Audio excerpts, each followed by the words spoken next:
Now at 5, gunfire in Carthage, where a man is found with multiple gunshot wounds. Plus, a family getting back on their feet after losing almost everything in a fire. And the Trump administration put some new tariffs on pause. I'm Erica Brown on Capitol Hill with more on the temporary tariff relief and the latest agency targeted by the president's massive government overhaul. The 4 states' most watched news starts now.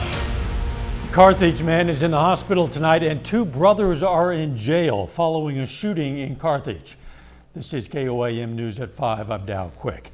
First responders were called to the 400 block of South Orner Avenue last night for reports of gunshots. They found 27-year-old Austin Hodge from Carthage with life-threatening gunshot wounds. They say he had multiple gunshot wounds. At last report, Hodge was hospitalized in critical condition. Police have now arrested 2 brothers in that case. 23-year-old Dylan Hershey and 19-year-old Hunter Hershey, both of Carthage, are in the Jasper County Jail. They face charges of first-degree assault, unlawful use of a weapon, and armed criminal action. A Carthage family is struggling to get back on their feet after losing almost everything in a house fire last month. Amber Smiley, her boyfriend, and a number of children were in the home when fire swept through in the early morning hours of February 19th. Firefighters' equipment froze in the bitterly cold temperatures. They worked on the fire for about 6 hours, then returned later that day to deal with rekindling. Everyone in the house made it out alive, with Amber dealing with the aftermath of smoke inhalation and their cat suffering 2nd and 3rd degree burns. She says she's just glad her family is safe. We didn't care what was on our feet. We didn't care what was on our backs, so we didn't care about anything in that home. Anything afterwards we could look for later, but we cared about them and the animals. Amber says she hopes to rebuild and continue living in Carthage. We have the link to donate to their GoFundMe at KOAMNewsNow.com. We're going to have more on this story for you tonight at 10. High school students in Allen County put their skills as entrepreneurs on display. Students created a business and then put on a 4-minute presentation to be judged by a panel. Students were also able to present their ideas to community members while waiting to be judged. Some students were able to expand upon a business they had already started, while others, they started from scratch. Checks were given to the top 3 businesses. It's a good way to kind of bring out their creativity side, as well as some of these kids are working in groups, so it teaches them social skills, teaching them how to work together. It teaches them how to put a business plan together, as well as how to market a business and be profitable. This is the 2nd year for this event in Allen County. It's put on by the Kansas State Southwind District Extension and Network Kansas. Meteorologist Lindsay Gaffney joins us now with a first look at the weather. Well, temperatures were a bit cooler today. We were in the mid-40s and we're still seeing those winds gusting up to 30 miles per hour across the area. Now, Joplin about 26 miles per hour, same in Pittsburgh.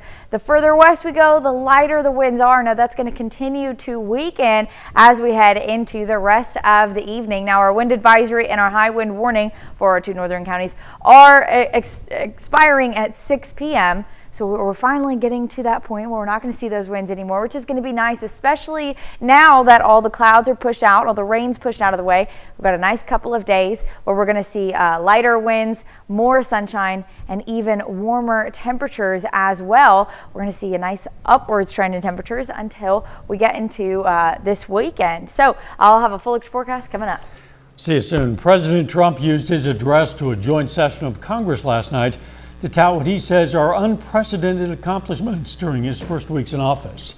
Today, he's dealing with new developments in much of what he touted, including the border, tariffs, slashing the size of government, and trying to end the war in Ukraine. Erica Brown has more details from Washington, D.C.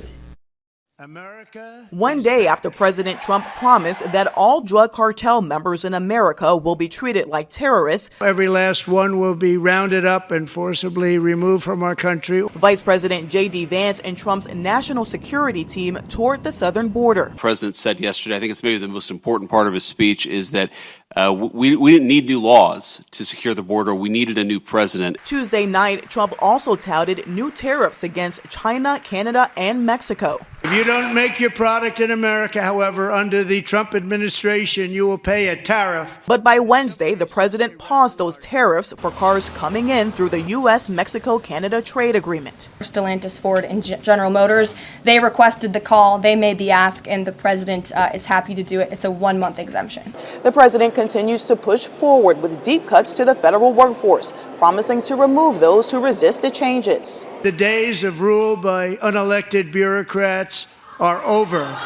Elon Musk, the unelected head of Trump's efforts to slash the size of the government, met with Republican senators Wednesday. CBS News has obtained a letter outlining plans to cut more than 80,000 VA jobs by the end of the fiscal year. Thousands of veterans across the country have been hurt by the extreme actions of Donald Trump, the Trump administration, Elon Musk, and MAGA Republicans. That's unacceptable. Trump's efforts to cut spending did take a hit Wednesday when the Supreme Court reinstated a lower court order directing the administration to release money for foreign aid programs that it had tried to stop. Erica Brown, CBS News, Capitol Hill. The Trump administration also announced today it's pausing the sharing of intelligence information with Ukraine. Ukraine has used U.S. intelligence to help fight the war against Russia from the very beginning. The administration earlier this week announced it would stop sending weapons to Ukraine. How could the tariffs impact the auto industry eventually and all of us as consumers? That's coming up later, a little bit later, but up first. A study finds cancer-causing chemicals are in some popular hair care products. That's just ahead in Health Watch. Topping today's Health Watch, a new study suggests some popular brands of braiding hair have cancer-causing agents in them. Laura Hafele has more. For Miss Andrea Swain, a trip to Salon Monet is more than a place for a new style. I've been getting my hair done since I was 5 years old. It's been one of the safe places for Black women to grow, to connect, and to really take care of ourselves. But now Swain is grappling with a troubling reality. According to Consumer Reports, synthetic hair products, widely used especially among women of African descent, are linked to cancer. A study tested 10 popular brands. The results? Carcinogens were found in 100% of samples. Lead was present in 9 out of 10. Volatile organic compounds were detected in all products. During conversations with Black women, when we asked them, what are you the most concerned about? Artificial braiding hair came to the top of the list. James Rogers with Consumer Reports recommends users choose their products wisely. We don't recommend stop using the products because we know they're important culturally. What we do say is be aware that there's a potential problem with these products. Rogers says reduce time between braiding events, but it's easier said than done. Synthetic hair products is $1 billion industry. Salon Monet owner Shelly Mendiz says these dangers could cast a wide net. It's really hurtful to me, to my clients, to the Black industry. Mendiz prides herself on using healthy hair products, hoping women prioritize companies and businesses that do the same. Call the distributors out that are selling these products. Consumer Reports urges users to report issues to the FDA. Laura Hafele, CBS News, Boston. Doctors are trying to debunk some common myths about HPV and cancer. A study out of Ohio State University showed most people don't realize the HPV virus is actually more common among men than women and is linked to not just cervical cancer, but also several cancers that impact men too. Additionally, not enough people are aware that the HPV vaccine reduces the risk of infection by 90%. And that is a look at today's health news. A little bit later, our pet vet on call. Hi, I'm Dr. Eva Dudek from Parsons Pet Hospital. Coming up, we're going to talk about what you're neglecting most about your pet.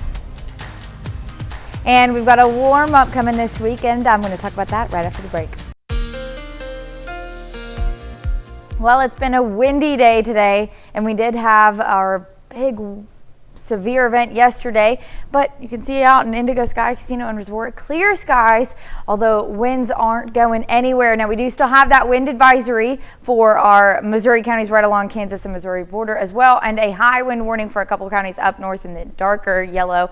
That extends for about 45 more minutes before clearing out. Now, winds are going to start to die down in the next couple of hours, and we also see quite a bit of rainfall from yesterday. So Pittsburgh got about 3 inches of rain. The Joplin area got about 2 inches of rain. The most rainfall that our area saw was out near Caney, Coffeyville, Independence, about 5 inches of rain. So quite a bit out there in the Southwest. Now, the rest of us, we're looking pretty good. We're going to start to see over the next couple of days air drying out. You can see all the clouds pushing off to the side, and temperatures warming up as well. Now tonight we're in the upper 20s, so it is still a cooler night tonight, but we're going to see that nice warm up as we head into Thursday. We're getting into the upper 50s, low 60s. If clouds hold off a little bit longer, more towards the later afternoon, we're going to see temperatures possibly reach just about 60 degrees. So taking a look at our future track, we've got clouds, just a couple of lines of clouds pushing through in the morning, but overcast starts later in the afternoon after winds shift out of the north, and we're going to see that southerly breeze bringing in a lot more warmer air in the atmosphere. Now 4 p.m. again, we're getting into the upper 50s, but if these clouds hold off a little bit, we're going to hit about 60 degrees out in the Joplin area, but overcast all night because of that warm front that came through. Now, winds shift back out of the west as we head into Friday, and winds pick up as well. We're going to see wind gusts, pretty strong wind gusts on Friday. We're going to look at in a moment. And then we've got another front pushing through late Friday night into early Saturday morning. So this is along our front. All these clouds are along our front, and we're not seeing a lot of chances for rain, but I have a 10% chance of an isolated shower popping up along this boundary because we are seeing quite a bit of moisture through that. Now,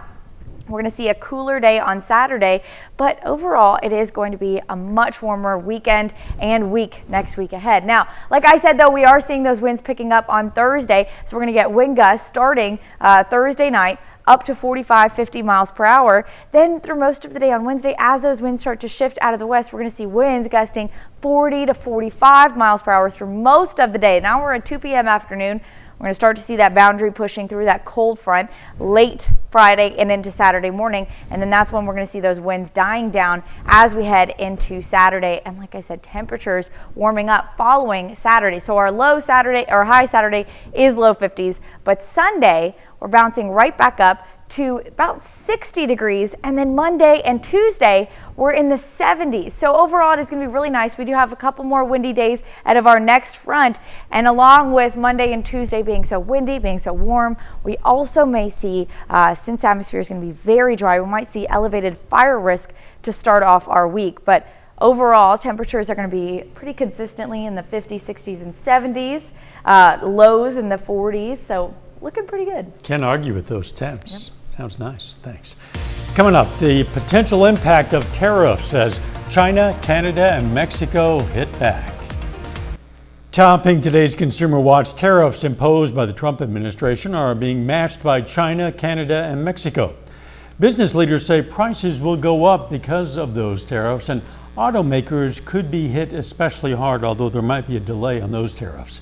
Lana Zach visited a Canadian company to show how tariffs are impacting consumers on both sides of the border.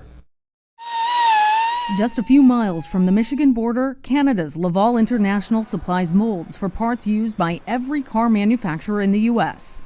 There's where the hood would be.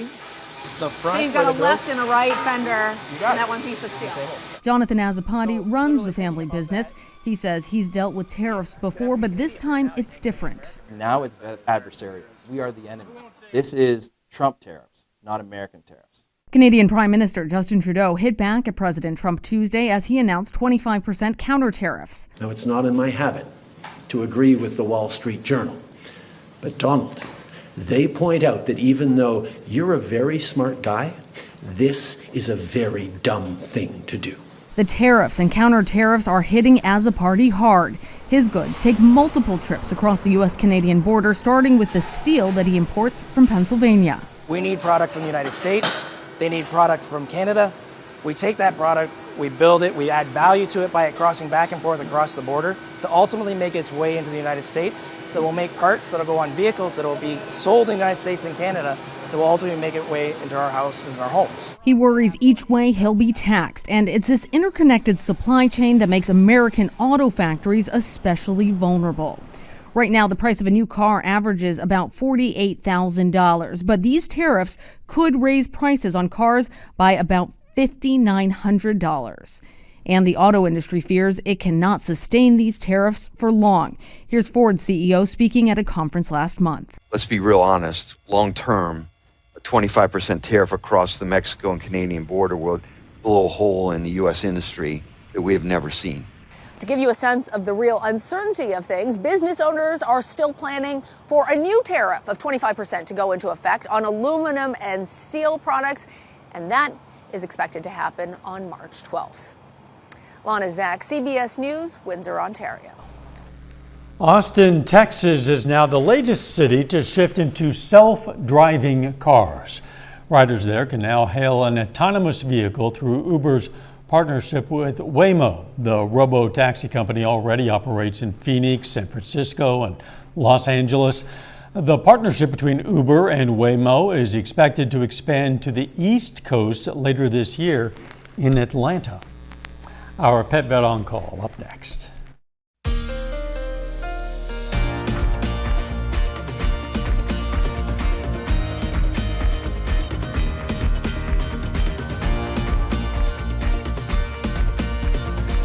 Up next on the CBS Evening News, a new approach to college. Students who begin their careers and get paid well before they graduate.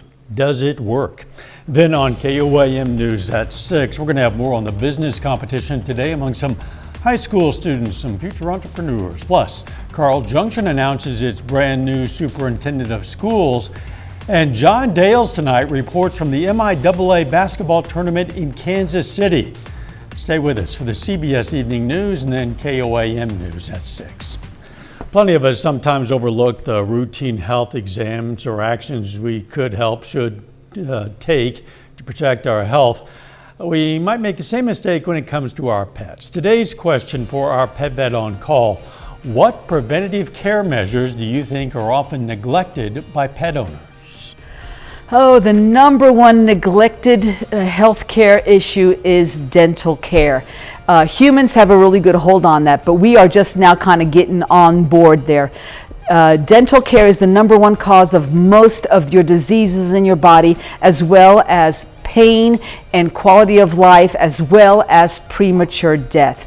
The best way to tell if you're neglecting your pet is lift up that gum, look at its teeth, and take a whiff. If it grosses you out, you're way behind the ball. Get them to the vet ASAP. Yeah, unpleasant, but it's a good tip. We invite questions from anyone. If you have a question, you just send it to petvet@koamtv.com. Dr. Eva Dudek from the Parsons Pet Hospital answers a different question or sometimes brings us a fun fact every Wednesday right here on KOAM News at 5.